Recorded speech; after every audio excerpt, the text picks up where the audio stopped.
Actes chapitre 18, je lis au nom de Jésus. Paul à Corinthe.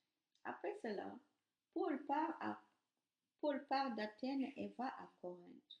Là, il rencontre un juif appelé Aquilas, qui est né dans la région du Pont. Il vient d'arriver d'Italie avec sa femme Priscille. En effet, l'empereur Claude a donné l'ordre à tous les juifs de quitter Rome. Paul va chez Aquilas et Priscille. Il a le même métier qu'eux, il fabrique des tentes. C'est pourquoi Paul reste chez eux et ils travaillent ensemble. Chaque sabbat, Paul discute dans la maison de prière et il essaye de persuader les juifs et les non-juifs. Quand Silas et Timothée arrivent de Macédoine, Paul passe tout son temps à annoncer la parole de Dieu. Il explique aux Juifs que Jésus est le Messie, mais ils sont contre Paul et l'insultent.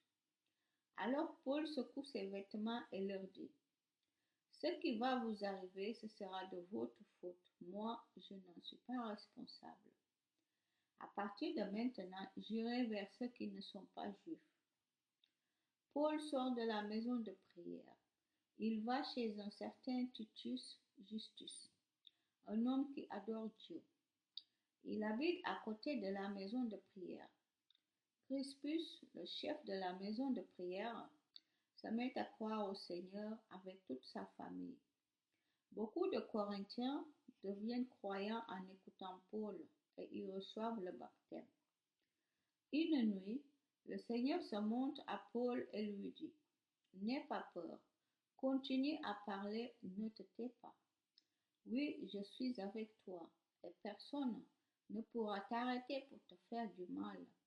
En effet, dans cette ville, les gens qui m'appartiennent sont nombreux.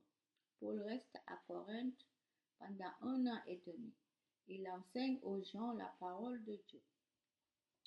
Paul devient le gouverneur Gallion. Au temps où Gallion est gouverneur romain de l'Achaïe, les Juifs sont tous contre Paul. Ils l'amènent Paul devant le gouverneur Gallion. Au temps où Gallion était gouverneur romain de l'Achaïe, les Juifs sont tous contre Paul.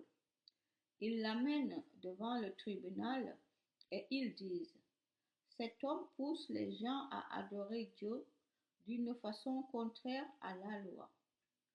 Paul veut répondre, mais Gallion leur dit: Il ne s'agit pas d'un crime ni d'une faute grave, sinon je vous écouterai bien sûr, vous les Juifs.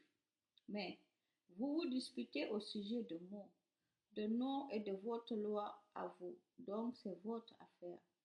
Je ne veux pas être juge pour ces choses-là.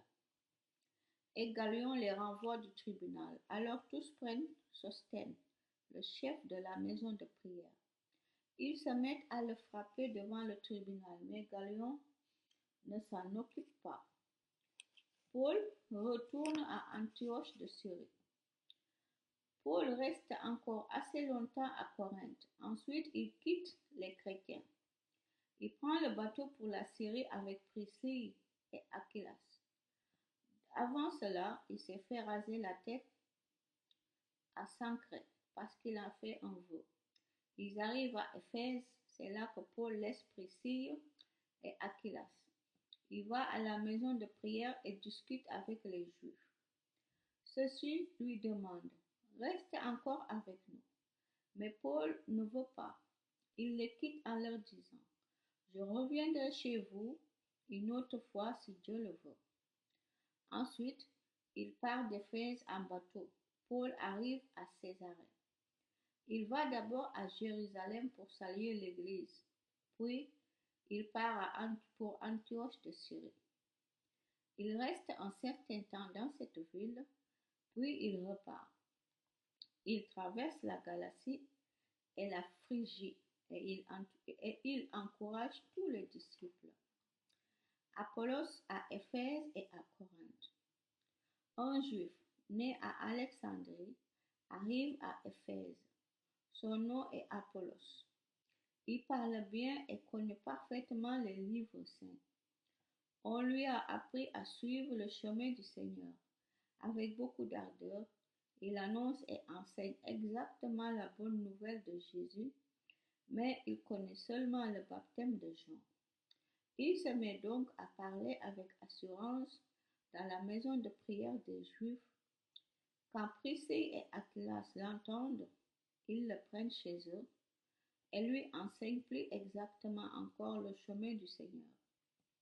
Apollos veut aller à Achaïe. Les chrétiens l'encouragent à partir.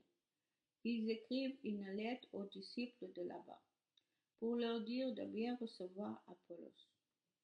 Quand il arrive, il est très utile aux croyants parce que Dieu le soutient. En effet, devant tout le monde, il parle si bien que les Juifs ne trouvent rien à lui répondre. Il se sert des livres saints pour prouver que Jésus est le Messie.